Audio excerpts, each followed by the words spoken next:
जम्मू में आरक्षित वर्ग सशक्तिकरण एससी, एसटी, ओबीसी के सामाजिक धार्मिक समूहों, सेवानिवृत्त लोगों, युवा और महिला वर्ग के एक अग्रणी संगठन के जेके आरसीईए ने एक बड़ी संख्या में उपस्थित प्रेस कॉन्फ्रेंस में आरक्षण के मामले में एससी, एसटी, ओबीसी जनता को गुमराह करने के लिए केंद्र और जेके-यूटी सरकार दोनों की आलोचना की है। इसका एकमात्र उद्देश्य उनके वीटो को लुभाना है। चुनाव प्रचार के दौरान सभी राजनीतिक दल भारतीय संविधान में निहित सबसे बड़े कल्याणकारी घटक यानी एससी, एसटी, ओबीसी के लिए आरक्षण के बारे में नारे लगाते हैं, लेकिन वोट मिलने और सत्ता में आने के बाद वे इस मुद्दे पर अटक जाते हैं और नौकरशाहों के इशारे पर इस मुद्दे में भ्रम पैदा करते हैं।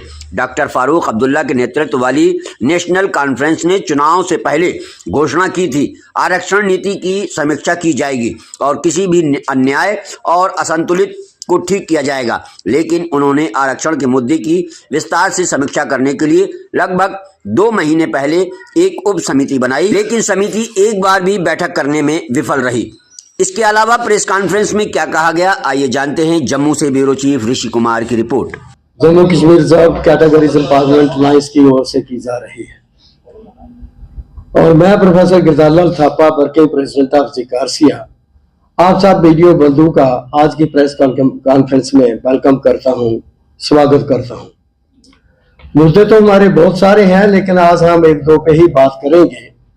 अभी आपने देखा होगा कि ये जो कैट डिवीजन बेंच ने एक ऑर्डर दिया है 17 दिसंबर 2024, आज उसको लेकर के हम बात करेंगे।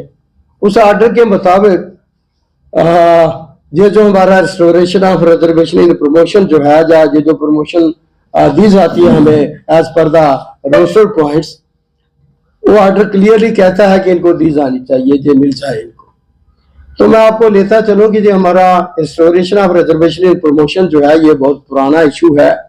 बड़ी देर से हम इसके लिए जो है जूझ रहे हैं। ये कहीं 2015 में हमारी जे.एंड.के ऑनरेबल हाई कोर्ट जो है, इसने रिजर्वेशन इन प्रमोशन जो है उसे स्टक डाउन किया था। एंड अनफॉर्चुनेटली या फॉर्चुनेटली कह लीजिए, उस वक्त कोलिशन गवर्नमेंट थी PDP as well as BJP की। इनमें से किसी ने भी ये नहीं समझा कि हम अपना ही बनाया हुआ एक्ट जो है उसे डिफेंड करें, इसकी पैरवी करें। Then compelled by the circumstances and situation, हम as a private respondent we approach the honourable apex court of the country और वहां से हमें इंटरिम स्टे मिला। And not only interim stay, बाद में हमें कंप्लीट स्टे भी मिला। कंप्लीट बैन कर दिया गया ऑर्डर, वो जो जे.एंड.के हाई कोर्ट का ऑर्डर था, जिसकी वजह से जो रिजर्वेशन इन प्रमोशन जो स्टक डाउन की गई थी। और अनफॉर्चुनेटली जहाँ की वो ब्यूरोक्रेसी जो है, ब्यूरोक्रेट्स जो है, उन्होंने उसकी मिस इंटरप्रिटेशंस की और हमारे काज को जो है सबोटाज किया। फिर तो 2015 से अब तक मैं आपको थोड़ा थोड़ा ये ब्रीफ में बताता चलूं कि हम मौके के जो स्टेट गवर्नमेंट्स के हमारे चीफ मिनिस्टर्स थे, चाहे गवर्नर्स थे, चाहे एलजीज थे, चाहे एडवाइजर्स थे, मैं कह रहा हूँ कि किससे तक जो है हम नहीं मिले, हर एक से हम मिले। मेमोरेंडम जो हमने दिए, बहुत सारे मेमोरेंडम दिए, लेकिन हमारी सुनवाई जो है वो आज तक कहीं भी नहीं हुई। ये जो at the time of election कोई भी पॉलिटिकल पार्टी जो है, उन्होंने बड़े स्लोगन दिए कि हम जो कॉन्स्टिट्यूशनल गारंटीज हैं, more specially for the reserve categories, उनको हम इन लेटर एंड स्पिरिट जो है ये इम्प्लीमेंट करें। लेकिन वो सिर्फ वोटर को लुभाने के लिए था, वोट लेने के लिए था। अब जब वोट मिल गए तो वो इसे निगरान कर रहे हैं।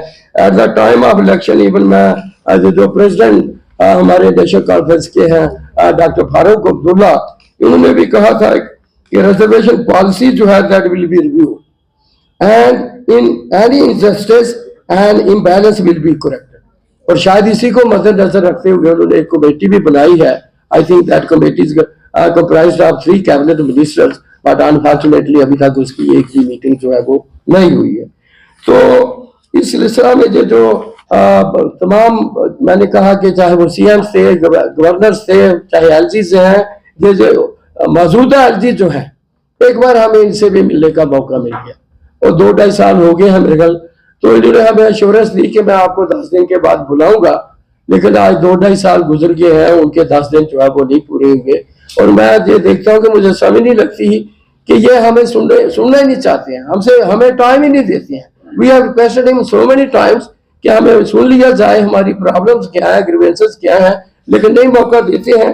तो ये जो इन्होंने हमारे मोर्चा वगैरह में हमारे ही लोगों को भर्ती करके रखा हुआ है, उनको तोते की तरह पढ़ाया हुआ है, और वो बोल देते हैं आज दिन के जितना उठान SC ST OBC माइनॉरिटीज का इन बीजेपी के रजीम में हुआ है, इतना कभी हुआ नहीं।